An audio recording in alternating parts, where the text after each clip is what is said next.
Assalamualaikum students, welcome once again in our physics class and I hope you all are good and fine. Now we are going to start this class with the topic of general gas equation. As you know guys, in previous class we have completed the topic of Boyle's law and Charles law.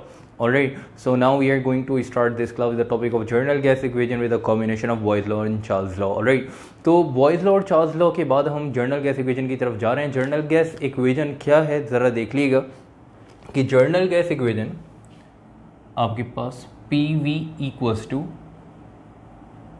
N R T. ठीक है, इस equation को journal gas equation कहते हैं, जिसमें P क्या है pressure और वी क्या है वॉल्यूम, एन क्या है बेटा नंबर ऑफ मोल्स, आर क्या है बेटा जर्नल गैस कांस्टेंट जिसको यूनिवर्सल गैस कांस्टेंट भी कहते हैं, और टी यहाँ पे क्या है बेटा टेम्परेचर.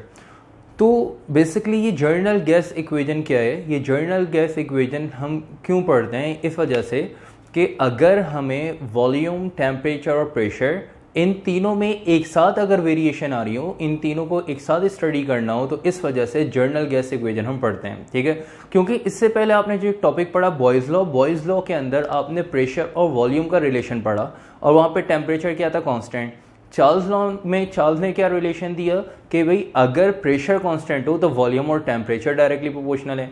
अब देखें बॉयज़ लॉ जब पढ़ने जा रहे हैं वहाँ पे टेम्परेचर कांस्टेंट प्रेशर और वॉल्यूम का रिलेशन बता दिया, और अगर चार्ल्स लॉ पढ़ने जा रहे हैं तो चार्ल्स लॉ अगर स्टडी करें तो चार्ल्स लॉ के अंदर टेम्परेचर और वॉल्यूम का रिलेशन है और प्रेशर क्या है कांस्टेंट. जब बेटा तो इस वजह से यहाँ पे एक जगह जो है बॉयल्स लॉ पढ़ रहे हैं तो टेम्परेचर कांस्टेंट, चार्ल्स लॉ पढ़ रहे थे वहाँ पे जो है वो आपके पास प्रेशर कांस्टेंट. तो अब अगर इन तीनों चीज़ों को मतलब प्रेशर वॉल्यूम और टेम्परेचर इन तीनों को अगर एक साथ हम स्टडी करेंगे तो इस वजह से वहाँ पे बॉयल्स लॉ और चार्ल्स लॉ में मतलब बॉयल्स लॉ और चार्ल्स लॉ में उन तीनों को एक साथ हम नहीं पढ़ सकते. इसी वजह से उनके बॉयल्स लॉ और चार्ल्स लॉ के कॉम्बिनेशन से जनरल गैस इक्वेशन जो है वो बनी है, जिसके अंदर अगर वॉल्यूम टेम्परेचर और प्रेशर तीनों में एक साथ अगर चेंज आ रहा हो तो उसको हम बेसिकली जर्नल गैस इक्वेशन के अंदर स्टडी करते हैं. ठीक है बेटे, तो जर्नल गैस इक्वेशन की हेडिंग डालते हैं और उसके बाद सबसे पहले स्टेटमेंट की हेडिंग डाल के जर्नल गैस इक्वेशन की स्टेटमेंट लिख लीजिएगा कि जर्नल गैस इक्वेशन एक्चुअली है क्या. ठीक है, उसके बाद जो है फिर हम इसकी डायग्राम स्टडी करते हैं, डायग्राम डिस्कस करते हैं और ये रिलेशन जो है P V equals to N R T, इसको हम चलते हैं ड्राइव करने. तो सबसे पहले तो लिख लीजिएगा स्टेटमेंट लिखना स्टार्ट करें. It is an equation which is formed by the combination of Boyle's law and Charles law. It is an equation which is formed by the combination of Boyle's law and Charles law. It is an equation which is formed by the combination of Boyle's law and Charles law, and in which we study about the variation in temperature, pressure and volume, in which we study about the pressure, temperature and volume at a same instant, in which we study about pressure, temperature and volume at a same instant. इसका मतलब क्या होगा बेटा कि volume temperature pressure में अगर एक वक्त में चेंज आ रहा हो, ठीक है, तीनों में एक साथ चेंज आ रहा हो, तो उसको हम बेसिकली जर्नल गैस इक्वेशन में स्टडी करते हैं. तो journal gas equation Boyle's law और चार्ल्स लॉ के कॉम्बिनेशन से फॉर्म हुई है. तो चलते हैं ज़रा इसकी डायग्राम की तरफ और फिर इसका रिलेशन जो है वो ड्राइव करते हैं. तो आपके पास डायग्राम देखें तो आपके पास तीन जो है वो कंटेनर यहाँ पे बने हुए हैं. ठीक है, हमने कंसिडर किया हुआ एक कंटेनर, ठीक है, जिसकी तीन स्टेट्स यहाँ पे बनाई हुई हैं, इनिशियल स्टेट, इंटरमीडिएट स्टेट और फाइनल स्टेट. इनिशियल स्टेट से इंटरमीडिएट स्टेट तक का जो आपके पास पूरा कॉम्बिनेशन ये क्या कहलाता है बेटा, पूरा ये बॉयज़ लॉ के स्टेट है. ठीक है, बॉयज़ लॉ की कंडीशन, और इंटरमीडिएट स्टेट से लेके फाइनल स्टेट तक ये आपके पास चार्ल्स लॉ की कंडीशन कहलाती है. ठीक है, तो अब यहाँ पे हम स्टार्ट करते हैं बिल्कुल इनिशियल स्टेट से. आप देख सकते हैं हमने कंसीडर किया हुआ एक कंटेनर जिसके अंदर आइडियल गैस फिल हुई है और एक ये मूवेबल पिस्टन यहाँ पे जो है वो क्या हुई हुई है, अटैच हुई हुई है. आप देख सकते हैं इनिशियल स्टेट पे टेम्परेचर है T1, वॉल्यूम है V1 और प्रेशर क्या है P1. ये तो सिंपल कंडीशन है कि भाई यहाँ से जो यहाँ तक है जो वॉल्यूम है वो क्या है V1, टेम्परेचर इनिशियल स्टेट पर T1 है और प्रेशर क्या है बेटा P1. उसके बाद आपने क्या करा, प्रेशर को बढ़ाया, प्रेशर P1 तक बढ़ा के आप देख सकते हैं प्रेशर क्या हो गया P2.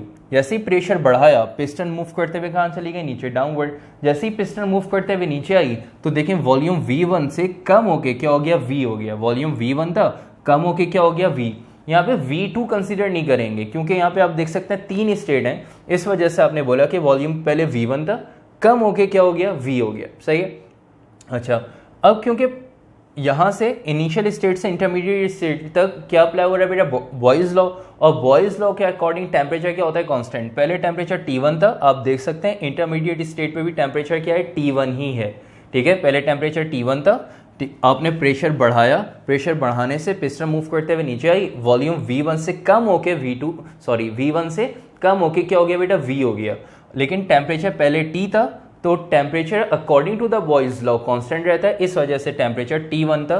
तो आप देख सकते हैं इंटरमीडिएट स्टेट में भी टेम्परेचर क्या है, T1। सही है, यहाँ तक आपको ये 2 स्टेट्स तो समझ में आ गई। फिर इंटरमीडिएट स्टेट से फाइनल स्टेट तक चार्ल्स लॉ की कंडीशन है। आपने देखा कि इंटरमीडिएट स्टेट पे हम क्या करेंगे, इंटरमीडिएट स्टेट पे जब जहाँ पे वॉल्यूम V है और प्रेशर P2 है और टेम्परेचर T1 है, हम यहाँ पे हीट सप्लाई करेंगे। ठीक है, इंटरमीडिएट स्टेट पे आपने क्या करा, डेल्टा Q मतलब हीट सप्लाई की। हीट सप्लाई करने से इंटरनल टेम्परेचर बढ़ेगा।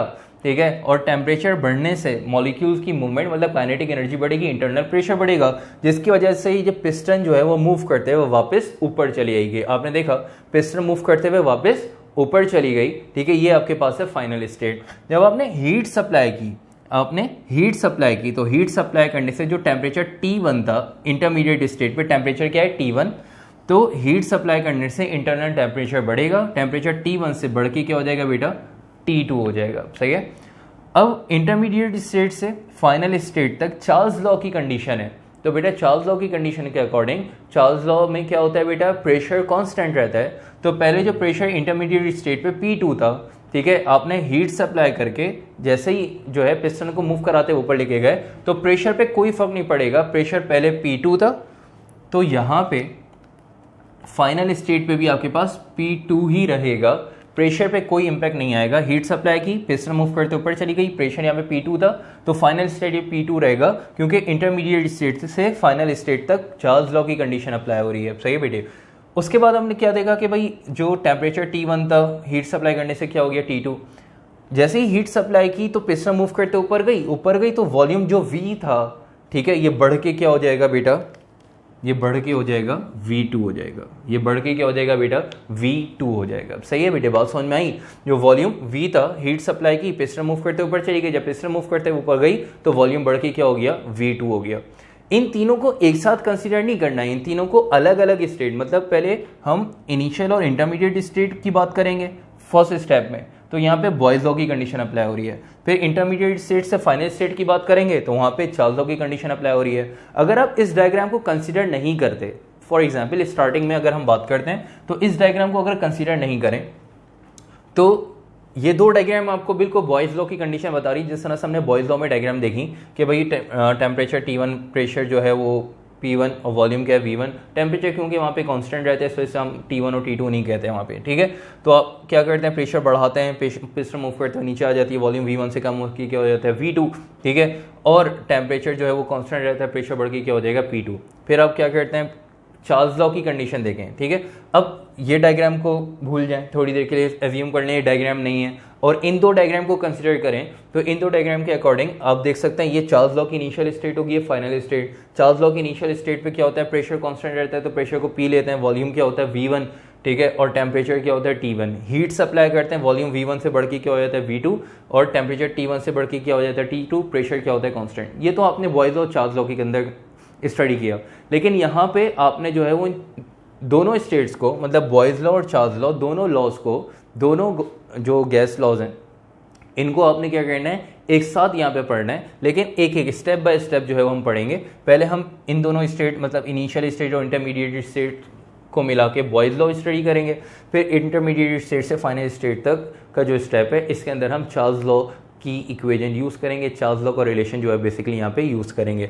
तो आपने देखा डायग्राम आपको समझ में आ गई है, ताकि अब हम जो है वो एक्सप्लेन इसको करना जा रहे हैं, इसकी एक्सप्लेनेशन लिखना स्टार्ट कर दें। तो एक दफ़ा जो है वो डायग्राम को गो थ्रू कर दूँ, ताकि आप लोगों को एक्सप्लेनेशन लिखने में कोई प्रॉब्लम ना हो। आप देख सकते हैं इनिशियल स्टेट पे टेम्परेचर T1 है, वॉल्यूम V1 है, प्रेशर P1 है। आपने क्या करा, इनिशियल स्टेट पे प्रेशर को बढ़ाया, प्रेशर इंक्रीज हुआ, P1 से क्या हो गया, P2, वॉल्यूम V1 से डिक्रीज हो गया, क्या हो गया, V, और टेम्परेचर क्या रहा बेटा, कांस्टेंट, टेम्परेचर क्या रहा, कांस्टेंट। फिर आपने इंटरमीडिएट स्टेट पे हीट, और यहाँ से यहाँ तक की जो कंडीशन है बॉयज लॉ की कंडीशन है। फिर आपने इंटरमीडिएट स्टेट पे हीट सप्लाई की, तो हीट सप्लाई करने से इंटरनल टेम्परेचर बढ़ा, T1 से बढ़ के क्या हो गया T2, पिस्टन मूव करते ऊपर चली गई तो वॉल्यूम V से बढ़ के क्या हो गया V2 हो गया, सही बेटे। और प्रेशर P2 था, P2 कांस्टेंट ही रहेगा, और प्रेशर कांस्टेंट रहेगा, वॉल्यूम बढ़ गया, टेम्परेचर भी इंक्रीज हो गया, और ये कंडीशन कौन सी कहलाएगी बेटा, चार्ल्स लॉ की। तो अब एक्सप्लेनेशन के हेडिंग डालें और इसकी एक्सप्लेनेशन लिखना स्टार्ट करें।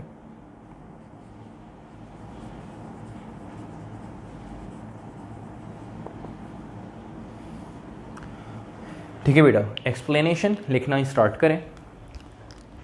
Consider a container filled with an ideal gas, consider a container filled with an ideal gas and a piston fitted in it, and a piston fitted in it, and a piston fitted in it, full stop. At initial state, the temperature is T1. At initial state, the temperature is T1, comma, volume is V1,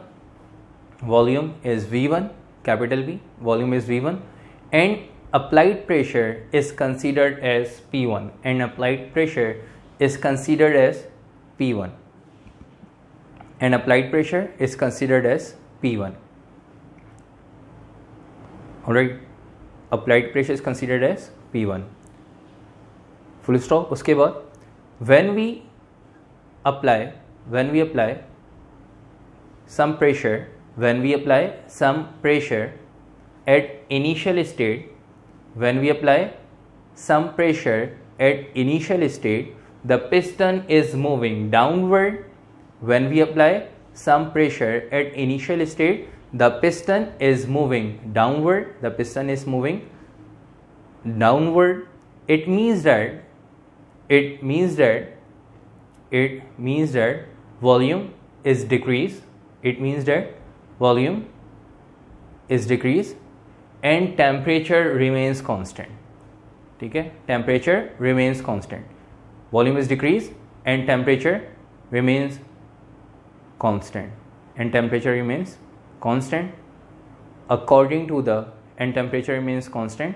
According to the Boyle's law at intermediate state.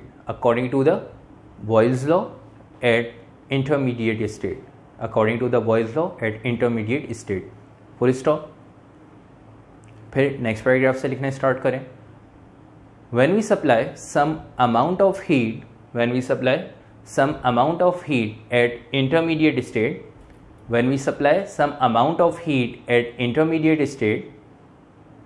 the piston is moving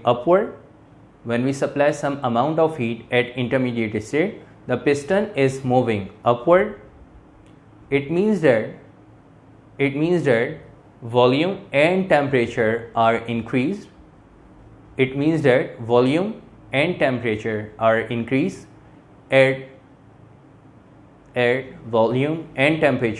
increased. At constant applied pressure, according to the Charles law at final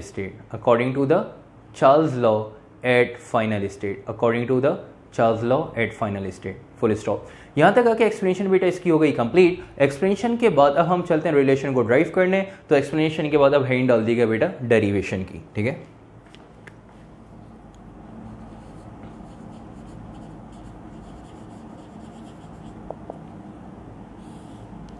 derivation हम start करेंगे। सबसे पहले हम यहाँ पे बात करेंगे Boyle's law की, ठीक है। आप देख सकते हैं ये यहाँ से यहाँ तक की जो इनिशियल स्टेट से इंटरमीडिएट स्टेट तक का जो लेवल है ये बॉयल्स लॉ का है। तो पहले हम यहाँ पे बॉयल्स लॉ का रिलेशन यूज़ करेंगे, ठीक है। तो यहाँ पे हम रेफरेंस दे देंगे डेरिवेशन की। आप लोगों ने हेडिंग डाल दी, हेडिंग डालने के बाद यहाँ पे हम रेफरेंस देंगे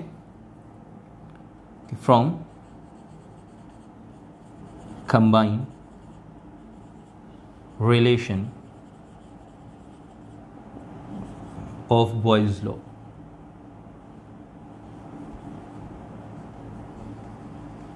ठीक है भाई, सबसे पहले हम बात कर रहे हैं यहाँ पे from combined relation of boys law.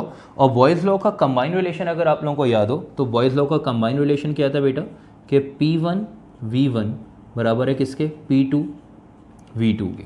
ठीक है, P1 V1 किसके बराबर है, P2 V2। जब बॉयज़ लॉ की बात हो रही है ना बेटा, तो यहाँ पे अभी चार्ल्स लॉ के लिए ये जो तीसरी स्टेट है, फाइनल स्टेट, इसको भूल जाएं। ठीक है, सपोज कर लें, एज्यूम कर लें तीसरी स्टेट आपके पास है ही नहीं, और बॉयज़ लॉ की बात हो रही है तो बॉयज़ लॉ के लिए ये इनिशियल है और ये क्या है, फाइनल। तो अगर आपको बॉयज़ लॉ की कंडीशन याद हो तो इनिशियल स्टेट पे प्रेशर P1 था, वॉल्यूम V1, और फाइनल स्टेट पे प्रेशर P2 था, वॉल्यूम V2। लेकिन यहाँ पे इस डायग्राम के अकॉर्डिंग इनिशियल स्टेट पे प्रेशर P1 है, वॉल्यूम क्या है, V1। ठीक है, और फाइनल स्टेट पे प्रेशर क्या है बेटा, P2, और वॉल्यूम यहाँ पे V2 नहीं है, वॉल्यूम इस डायग्राम के अकॉर्डिंग यहाँ पे क्या है, V है। ठीक है, वॉल्यूम यहाँ पे हमने क्या लिया हुआ है, V। तो इसका मतलब क्या है, यहाँ पे साइड में रेफरेंस दे दें कि भाई V2 यहाँ पे किसके बराबर है, V के बराबर है, क्योंकि डायग्राम में आपने क्या लिया हुआ है, V लिया हुआ है। ठीक है, V2 की जगह आपने यहाँ पे क्या कंसीडर किया हुआ है, V कंसीडर किया हुआ है। तो इसका मतलब यहाँ पे जहाँ पे V2 आ रहा है तो V2 की जगह हम क्या ले लेंगे बेटा, V ले लेंगे। ठीक है, तो यहाँ पे रेफरेंस देंगे अकॉर्डिंग टू द कंडीशन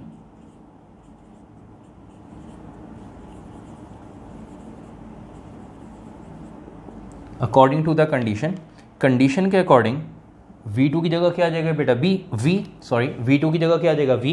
तो रिलेशन क्या बन जाएगा, P1 V1 equals to P2 V। अब V के अकॉर्डिंग रिलेशन बना लेंगे। देखें यहाँ P2 क्या हो रहा है, मल्टीप्लाई, दूसरी तरफ जाके क्या हो जाएगा, डिवाइड हो जाएगा। तो ये रिलेशन क्या बन जाएगा, रिलेशन बन जाएगा V P1 V1 upon P2, और राइट साइड पे क्या रह गया आपके पास, सिर्फ V। ठीक है, आप देख सकते हैं आपने क्या करा है, यहाँ पे P2 मल्टीप्लाई हो रहा था, दूसरी तरफ भेज दिया, दूसरी तरफ भेज के डिवाइड कर दिया। तो P1 V1 अपॉन P2 किसके बराबर है यहाँ पे बेटा, V के। ठीक है, और करके रिलेशन को पलट के लिख लेंगे कि V equals to P1 V1 upon P2। ठीक है बेटे, और ये आपके पास एक इक्वेशन, एक रिलेशन आ गया। ठीक है, बॉयज़ लॉ से एक इक्वेशन आपने बना ली, इसको यहाँ पे इक्वेशन नंबर 1 का नाम दे देंगे। ठीक है, ये आप देखा आपने बॉयज़ लॉ का कंबाइंड रिलेशन यूज़ किया, उससे आपने V का एक फॉर्मूला बना लिया, V की एक वैल्यू बना ली, मतलब एक इक्वेशन बना ली। फर्स्ट इक्वेशन बॉयज़ लॉ के अकॉर्डिंग आपने बनाई, इसको आपने इक्वेशन नंबर 1 का नाम दे दिया। क्या है आपके पास, V equals to P1 V1 upon P2। अब यहाँ पे जिस तरह से बॉयज़ लॉ का कंबाइंड रिलेशन यूज़ किया था, अब इसी तरह से चार्ल्स लॉ का कंबाइंड रिलेशन हम यूज़ करने जा रहे हैं। तो यहाँ पे रेफरेंस दे देंगे कि from combined relation of Charles law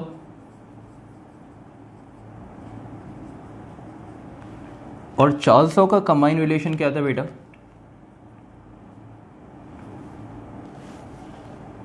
V1 upon T1 equals to V2 upon T2, V2 upon T2। ठीक है बेटे, तो आपने देखा ये जिस तरह से आपने बॉयज़ लॉ का यहाँ पे रिलेशन यूज़ किया था कंबाइन, इसी तरह से आपने यहाँ पे चार्ल्स लॉ का रिलेशन यूज़ किया, और चार्ल्स लॉ का जो कंबाइन रिलेशन आ गया V1 अपॉन T1 बराबर है V2 अपॉन T2। मतलब वॉल्यूम और टेम्परेचर का जो रेशियो है, ठीक है, वो यहाँ पे क्या रहता है, कॉन्स्टेंट। तो इनिशियल और फाइनल स्टेट के अकॉर्डिंग कंबाइन रिलेशन ये आपने ड्राइव किया था, V1 upon T1 equals to V2 upon T2। जब यहाँ पे चार्ल्स लॉ के रिलेशन की बात कर रहे हैं तो चार्ल्स लॉ का जो है, जब चार्ल्स लॉ की बात करेंगे तो बेटा जिस तरह से बॉयज़ लॉ हम पढ़ रहे थे, तो हमने जो है ये तीसरी डायग्राम, तीसरी स्टेट को एज्यूम कर लिया, आपके पास नहीं है। इन दोनों स्टेट पे जो है आपने, इन दोनों स्टेट के अकॉर्डिंग, बॉयज़ लॉ के अकॉर्डिंग आपने यहाँ पे रिलेशन ड्राइव कर लिया। अब हम जब चार्ल्स लॉ की बात करेंगे तो चार्ल्स लॉ में आपने ये देखें, ये जो इनिशियल स्टेट है एज्यूम कर लें ये आपके पास नहीं है। ठीक है, आपके पास ये दो डायग्राम है चार्ल्स लॉ के अकॉर्डिंग, क्योंकि इंटरमीडिएट स्टेट से फाइनल स्टेट तक का जो रिलेशन है वो चार्ल्स लॉ का रिलेशन है। ठीक है, तो इंटरमीडिएट स्टेट सपोज कर लें चार्ल्स लॉ के अकॉर्डिंग ये इनिशियल है और ये फाइनल है, ये स्टेट आपके पास है ही नहीं। तो इनिशियल स्टेट पे देखें वॉल्यूम क्या है, V1। चार्ल्स लॉ में क्या होता था, चार्ल्स लॉ में होता था V1, और यहाँ पे इनिशियल स्टेट पे वॉल्यूम क्या है, V। प्रेशर क्या है, P2, और टेम्परेचर क्या है, T1। ये है इंटरमीडिएट, मतलब ये दो ही स्टेट है, सपोज कर लिए स्टेट है ही नहीं आपके पास अभी। ठीक है। तो इंटरमीडिएट स्टेट इनिशियल स्टेट है और ये आपके पास है चार्ल्स लॉ की फाइनल, तो ये इनिशियल होगा, ये फाइनल। तो इनिशियल स्टेट पे जो टेम्परेचर होता था वो T1 और वॉल्यूम क्या था V1, फाइनल स्टेट पे टेम्परेचर T2 वॉल्यूम V2। लेकिन यहाँ पे इनिशियल स्टेट पे जो कि इंटरमीडिएट स्टेट है डायग्राम के अकॉर्डिंग, लेकिन चार्ल्स लॉ की इनिशियल स्टेट है, तो वॉल्यूम है V और टेम्परेचर है T1, ठीक है। तो यहाँ पे जिस तरह से यहाँ पे ये अज्यूम किया था, इसी तरह यहाँ पे अज्यूम ये करेंगे कि चार्ल्स लॉ की इनिशियल स्टेट के अकॉर्डिंग जो V1 है वो किसके बराबर है बेटा, V के बराबर है, ठीक है। तो चार्ल्स लॉ की जो इनिशियल है, जो कि डायग्राम की इंटरमीडिएट है, लेकिन चार्ल्स लॉ के अकॉर्डिंग इनिशियल स्टेट है, यहाँ पे वॉल्यूम क्या है बेटा, V। तो इनिशियल स्टेट पे वॉल्यूम क्या होता है, V1, इनिशियल स्टेट पे होता है वॉल्यूम V1, लेकिन यहाँ पे वॉल्यूम V1 किसके बराबर है बेटा, V के। V1 किसके बराबर है, V के। तो V1 की जगह आपने V एज्यूम कर लिया और temperature T1 as it is है, फाइनल स्टेट पे टेम्परेचर T2, वॉल्यूम क्या है V2। तो अब सिर्फ आपने ये देखा यहाँ पे क्या चेंज आया कि V1 जो है वो किसके बराबर है, V के बराबर है। तो यहाँ पे बिल्कुल इसी तरह से रेफरेंस दे देंगे कि according to the condition,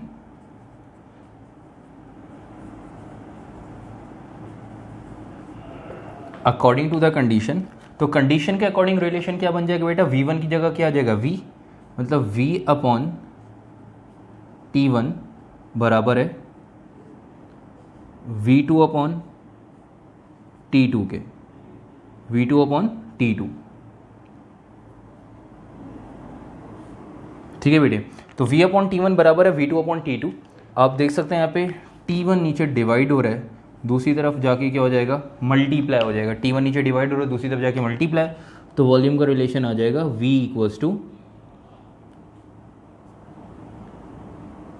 T1 V2 upon T2। ये आपके पास V का वॉल्यूम का रिलेशन आ गया according to the Charles law. तो ये आपने एक और इक्वेशन बना ली चार्ल्स लॉ के अकॉर्डिंग, और इस इक्वेशन को, इस वॉल्यूम के रिलेशन को आपने रिलेशन नंबर 2 का नाम दे दिया। इससे पहले वाले रिलेशन को रिलेशन नंबर 1, और ये आ गया आपके पास रिलेशन नंबर 2। दोनों वॉल्यूम का रिलेशन है, इन दोनों को अब क्या करा देंगे, कंपेयर, ठीक है। तो ये दोनों वॉल्यूम के जो relation, equation number 1, equation number 2, इनको हम कराने जा रहे हैं कंपेयर। जब कंपेयर कराएंगे तो आपने देखा कि दोनों की लेफ्ट हैंड साइड सेम है, दोनों किसके बराबर है, V के। ये भी पूरा V के बराबर है और ये भी पूरा रिलेशन V के बराबर है। तो इक्वेशन नंबर 2 इक्वेशन नंबर 1 को जब कंपेयर कराएंगे, 1 और 2 को कंपेयर कराएंगे, तो दोनों की लेफ्ट हैंड साइड सेम है, तो ऑटोमेटिकली दोनों की राइट हैंड साइड भी क्या हो जाएगी, सेम। यहाँ पे वर्डिंग हम यूज कर लेते हैं कि बाय कंपेयरिंग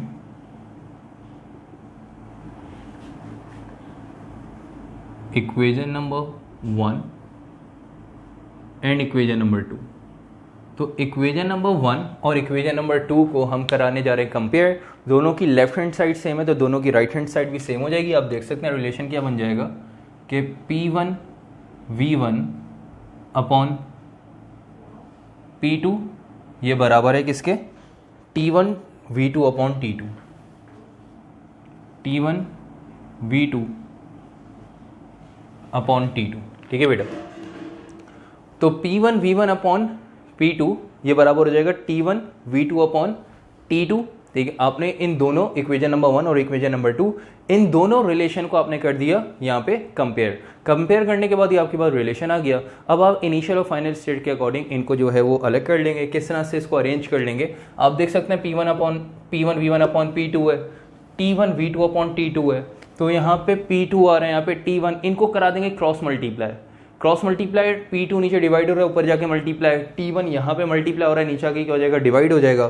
तो ये रिलेशन क्या बन जाएगा, आप देख सकते हैं कि P1 V1 upon T1, T1 नीचे आ जाएगा, P2 ऊपर चले जाएगा, P2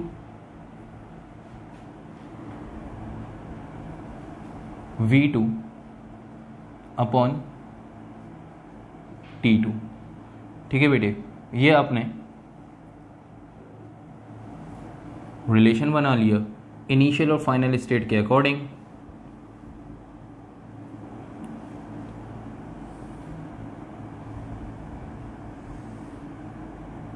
कि भाई P1 V1 upon T1, P1 V1 upon T1 बराबर है किसके बेटा, P2 V2 अपॉन T2 के, ठीक है। अब इससे आपको ये अंदाज़ा हुआ, इसको देख के इस रिलेशन को जैसे ही आपने ड्राइव किया तो आपको ये रियलाइज़ हुआ कि भाई देखें the ratio between product of volume and pressure and between, ठीक है, किसका ratio, product of volume and pressure और टेम्परेचर का रेशियो जो है वो यहाँ पे क्या है, बराबर है एक दूसरे के, कि भाई P1V1 अपॉन T1 बराबर है P2V2 अपॉन T2। इसी तरह इसी के अकॉर्डिंग ये बताते हैं जब ये दोनों एक दूसरे के बराबर हैं कि भाई P1V1 अपॉन T1 बराबर है P2V2 अपॉन T2। इसी तरह कोई आपके पास फोर्थ स्टेट होती जिसमें वॉल्यूम V3 और टेम्परेचर T3, प्रेशर P3 होता, तो ये रिलेशन कुछ इस तरह से हो जाता। अगर कोई आपके पास फोर्थ स्टेट भी होती तो ये रिलेशन हो जाता P1V1 अपॉन T1 बराबर है P2V2 अपॉन T2 बराबर है P3V3 अपॉन T3। इसी तरह कोई आपके पास फिफ्थ स्टेट भी होती तो रिलेशन हो जाता P3V3 के बाद P4V4 अपॉन T4। तो अब आप क्यों इसके अकॉर्डिंग आपको ये लग रहा है कि आपने ये फाइंड कर लिया ये रिलेशन ड्राइव करने के बाद कि प्रेशर वॉल्यूम और टेम्परेचर का रेशियो जो है वो यहाँ पे क्या है बेटा, कांस्टेंट है। प्रेशर वॉल्यूम और टेम्परेचर का रिलेशन क्या है, कांस्टेंट। इसको स्टडी करते हैं फिलहाल। इस यहाँ तक कॉपी करने के बाद ये फॉर्मूला आगे न्यूमेरिकल में यूज़ होगा। यहाँ तक कॉपी करने के बाद एक वर्डिंग ज़रा लिख लिएगा, कि it is an equation of states, और it is an equation of states और relation of general gas equation. It is an equation of states और relation of general gas equation. General gas equation का रिलेशन भी कह सकते हैं या इक्वेजन ऑफ स्टेट्स भी कह सकते हैं कि भाई दोनों जो है तमाम जो है इनिशियल स्टेट, इंटरमीडिएट और फाइनल स्टेट के according boys law, Charles law की हेल्प से आपने ये रिलेशन जो है वो ड्राइव कर लिया, ठीक है। उसके बाद हम लिखेंगे, नेक्स्ट लाइन से लिखना स्टार्ट करें कि with the help of above relation, इसी के नीचे नेक्स्ट लाइन से जो आपने वर्डिंग लिखी है इससे पहले, उसके बाद नेक्स्ट लाइन से लिखना स्टार्ट करें। With the help of above relation we can say that, और उसके नीचे नेक्स्ट लाइन में लिखिएगा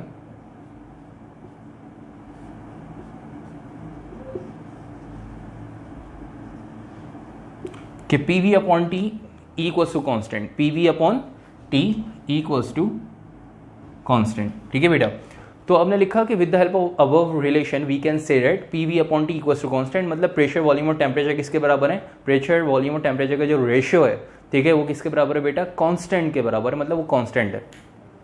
कांस्टेंट कैसे, जैसा भी मैंने आपको बताया कि बेटा जैसे P1V1 अपॉन T1 बराबर है P2V2 अपॉन T2 के, इसी तरह कोई एक और स्टेट होती जहाँ पे वॉल्यूम V3, टेम्परेचर T3 होता, प्रेशर P3 होता, तो वहाँ पे ये रिलेशन बन जाता P1V1 upon T1 equals to P2V2 upon T2 बराबर है P3V3 अपॉन T3। इसी तरह कोई एक और स्टेट हो तो P1V1 अपॉन T1 बराबर है P2V2 अपॉन T2, इसी तरह P3V3 अपॉन T3 बराबर हो जाएगा किसके, P4V4 अपॉन T4। मतलब मतलब प्रेशर वॉल्यूम और टेम्परेचर का जो रेशियो है ये क्या हो जाएगा बेटा, ये कांस्टेंट है, ये सब जो है वो एक दूसरे के बराबर होंगे। इसी वजह से आपने यहाँ पे अज्यूम कर लिया कि भाई with the help of above relation pressure volume और टेम्परेचर का जो रेशियो है वो किसके बराबर बेटा, कांस्टेंट के बराबर। अब आप देख सकते हैं कि भाई यहाँ पे टेम्परेचर जो है नीचे डिवाइड हो रहा है, दूसरी तरफ जाके क्या हो जाएगा, मल्टीप्लाई, तो रिलेशन बन जाएगा PV equals to constant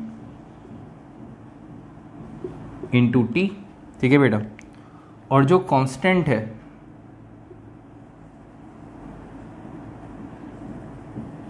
constant यहाँ पे क्या है बेटा, R क्या कहलाता है, R कहते हैं R को journal gas constant. Journal gas constant का है या यूनिवर्सल गैस कांस्टेंट का है बेटे, एक ही बात है।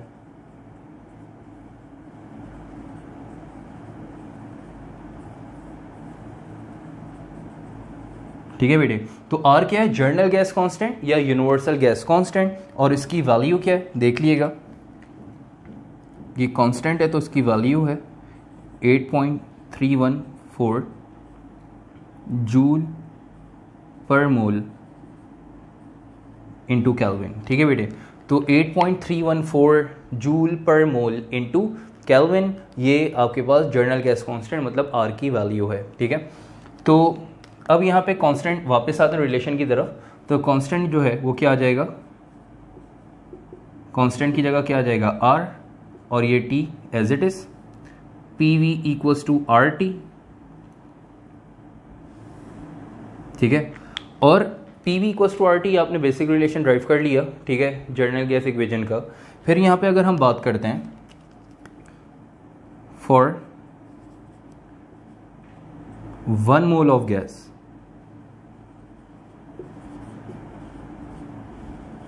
अगर हम 1 मोल ऑफ गैस की बात करेंगे तो ये रिलेशन क्या बन जाएगा, PV इक्वल्स टू 1 RT, ठीक है।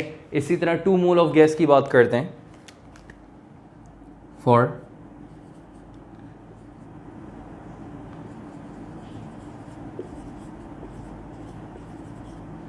अगर हम यहाँ पे 2 मोल ऑफ गैस की बात करेंगे तो ये रिलेशन क्या बन जाएगा बेटा आपके पास, PV इक्वल्स टू 2 RT। अब नंबर ऑफ मोल्स तो वो तो एग्जामिनर आपको इक्वेशन में देगा, ठीक है। तो इस तरह कितने रिलेशन बनाएं कि 1 मोल ऑफ गैस पे अगर हम यहाँ पे कैलकुलेशन कर रहे हैं, 2 मोल ऑफ गैस पे कैलकुलेशन कर रहे हैं तो रिलेशन ये आ जाएगा। इसी तरह 3 मोल ऑफ गैस पे रिलेशन कैलकुलेशन करेंगे, PV को 3 RT। तो नंबर ऑफ मोल्स आपको नहीं पता, नंबर ऑफ मोल्स कंडीशन के अकॉर्डिंग कितने मोल ऑफ गैस पे हमें जो है वो प्रेशर वॉल्यूम टेम्परेचर का रिलेशन जो है कैलकुलेट करना है। तो इस वजह से यहाँ पे रिलेशन को हम आसान करके n से एज्यूम कर लेते हैं कि भाई n जो है वो नंबर ऑफ मोल्स हम कंसिडर कर लेते हैं कि जो भी जितने भी नंबर ऑफ मोल्स गिवन होंगे उसके अकॉर्डिंग n की जगह वो वैल्यू पुट कर देंगे ताकि वो रिलेशन उसके अकॉर्डिंग बन जाए। तो यहाँ पे 1 और 2 के बजाय हम डायरेक्ट बात करते हैं for n number of moles. अगर n नंबर ऑफ मोल्स की बात करें तो रिलेशन आपके पास आ जाएगा PV equals to n RT,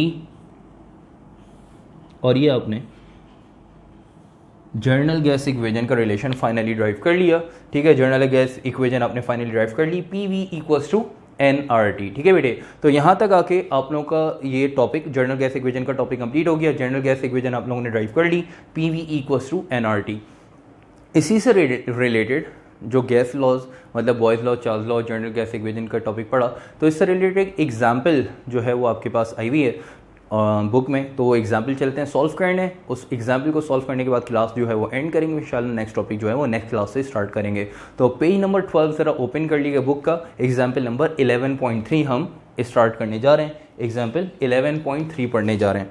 तो एग्जाम्पल 11.3 देखिएगा पेज नंबर 12 पे कह रहा है कि calculate the volume occupied by a gram mole of a gas at 0 degree centigrade या 0 Celsius and a pressure of 1 atmosphere. तो 1 एटमॉस्फेरिक प्रेशर पे 0 डिग्री सेंटीग्रेड पे, ठीक है, आपने जो है वॉल्यूम कितना ऑक्यूपाई हो रहा है, गैस का वॉल्यूम क्या है, वो वॉल्यूम आपने जो है वो कैलकुलेट करके बताना है, ठीक है। जबकि बात हो रही है कि volume occupied by gram mole of gas, मतलब यहाँ पे हम बात कर रहे हैं कि 1 मोल ऑफ गैस पे, ठीक है, कितना वॉल्यूम जो है वो गैस ऑक्यूपाई कर रही है, वो गैस का वॉल्यूम यहाँ पे आपने फाइंड करके बताना है। 11.3 एग्जाम्पल है और पेज नंबर आपके पास 12 है। चलते हैं इसको सॉल्व करने।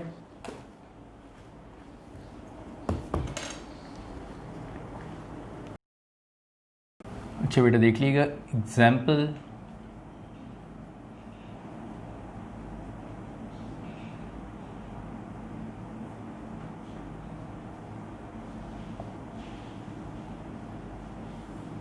Example number 11.3।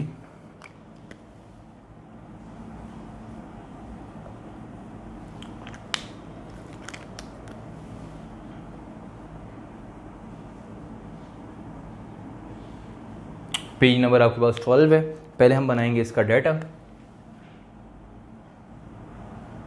तो डाटा अगर देखें तो क्या कह रहा है, देख सकते हैं कि भाई कि occupied by gram mole of a gas, जो आपके पास मोल है, नंबर ऑफ मोल्स 1 है, ठीक है।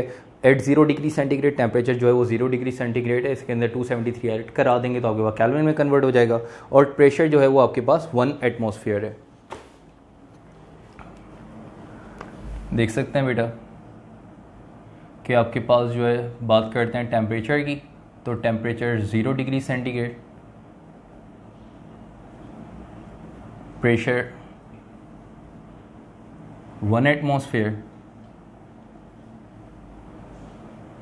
इसी तरह आपके पास नंबर ऑफ मोल्स जो हैं वो भी 1 है, जर्नल गैस कांस्टेंट, ये तो कांस्टेंट है 8.314 जूल पर मोल इनटू केल्विन, और वॉल्यूम यहाँ पे आपने क्या करना है, फाइंड करना है। टेम्परेचर आपके पास 0 डिग्री सेंटीग्रेड है, तो क्या करेंगे, इसके अंदर 273 हम ऐड करा देंगे। किस में कन्वर्ट कराने के लिए बेटा, केल्विन में, ठीक है। और 1 एटमॉस्फेरिक प्रेशर बराबर होता है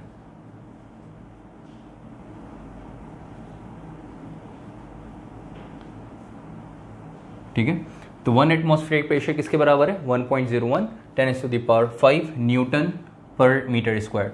यहाँ तक आके डाटा हो गया आपका कंप्लीट। डाटा के बाद हम चलते हैं इसके सॉल्यूशन की तरफ, ठीक है बेटे। तो हेडिंग डाल दिएगा किसकी, सॉल्यूशन की।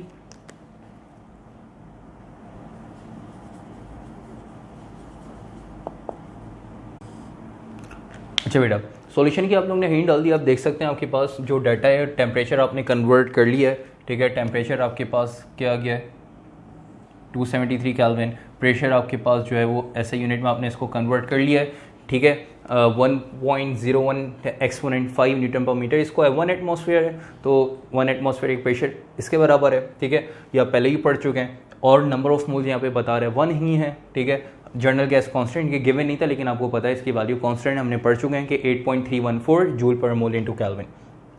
वॉल्यूम आपने यहाँ पे फाइंड करना है। वॉल्यूम फाइंड करने के लिए आप कौन सा रिलेशन यूज़ करेंगे, आप अभी पढ़ के आए जर्नल गैस इक्वेशन, ठीक है। तो जो फाइंड करना है बेटा लिख लेंगे, for V equals to sigma, और वॉल्यूम फाइंड करने के लिए relation PV equals to nRT यही यूज़ करेंगे। इसमें आपको वॉल्यूम फाइंड करना है, तो प्रेशर यहाँ पे P जो है वो आप यहाँ पे आप देख सकते हैं मल्टीप्लाई हो रहा है, दूसरी तरफ आके डिवाइड, तो वॉल्यूम का रिलेशन बन जाएगा nRT अपॉन P मल्टीप्लाई हो रहा है, नीचे आके डिवाइड हो गया, वैल्यूज पुट करते हैं, वॉल्यूम आ जाएगा आपके पास। वॉल्यूम अगर हम पुट करें, वैल्यूज पुट करें, तो n की जगह क्या आ जाएगा 1, बेटा r की जगह 8.314, ठीक है। और टेम्परेचर कितना है 273, और प्रेशर यहाँ पे कितना है 1.01 एक्सपोनेंट 5, ठीक है। अब इनको सॉल्व करते हैं तो आपके पास फाइनल आंसर आ जाएगा, ठीक है। अब इनको हम सॉल्व करें तो 1 मल्टीप्लाई बाय 8.314 मल्टीप्लाई बाय 273, और इसको हम डिवाइड कर दें अगर 1.01 एक्सपोनेंट 5 से। अच्छा बेटा, आपने इसको सॉल्व किया और सॉल्व करने पे आपके पास आंसर आ रहा है 0.0224, ठीक है। और जो आंसर आ रहा है वो यहाँ पे लिख देंगे कि 0.0224, और यूनिट आ जाएगा मीटर क्यूब पर मोल कैलकुलेशन की है, ठीक है। तो यूनिट आ जाएगा मीटर क्यूब पर मोल। अच्छा बेटे, यहाँ तक आके एग्जाम्पल आपको हो गई कंप्लीट, ठीक है। आपने वॉल्यूम फाइंड करना है तो वॉल्यूम फाइंड कर लिया, ठीक है। और यूनिट आपने यूज़ किया मीटर क्यूब पर मोल, मतलब पर मोल पे कैलकुलेशन की, और उस पर आपने वॉल्यूम फाइंड कर लिया। अगर पर मोल की बात हो रही है कि भाई 1 एटमॉस्फेरिक प्रेशर और 0 डिग्री सेंटीग्रेड पे वॉल्यूम क्या होगा गैस का, तो आपने वॉल्यूम फाइंड कर लिया कि गैस जो है वो इतना वॉल्यूम ऑक्यूपाई कर रही होगी 0.0224, और यूनिट आपने पर मोल कैलकुलेशन की, इस वजह से मीटर क्यूब पर मोल आपने यूज़ किया, ठीक है बेटे। यहाँ तक आके ये टॉपिक आपका कंप्लीट हो गया। Boys law, Charles law, journal gas equation, उससे रिलेटेड आपने जो है वो एक एग्जाम्पल भी जनरल गैस इक्वेशन की सॉल्व कर ली, जो कि पास पेपर में आई हुई है, ठीक है। तो इंशाल्लाह नेक्स्ट क्लास में नेक्स्ट टॉपिक के साथ मुलाकात होगी। जाने से पहले फिर आप लोगों को जो है वो बताता चलूँ, आपको रिमाइंड करता चलूँ कि वीडियो आपने ज़रूर लाइक करनी है। चैनल अगर आप लोगों ने अब तक सब्सक्राइब नहीं किया तो लाजमी सब्सक्राइब करें, अपने फ्रेंड्स में ज़रूर शेयर करें, ताकि जिस तरह से आप लोगों की स्टडीज़ चल रही हैं तो आपके कॉलेज फ्रेंड, स्कूल फ्रेंड्स और जितने भी कोचिंग फ्रेंड्स हैं उन सब की भी स्टडीज़ जो प्रॉपर इसी तरह से जो है वो स्टार्ट हो सके, ठीक है बेटे। और जो है वो वीडियो में लाजमी कमेंट ज़रूर किया करें, और जो वीडियो लाइक जो है वो लाजमी किया करें, ऑलराइट। तो इंशाल्लाह नेक्स्ट क्लास में नेक्स्ट टॉपिक के साथ मुलाकात होती है, तब तक के लिए अपना ख्याल रखिएगा। अल्लाह हाफ़िज़।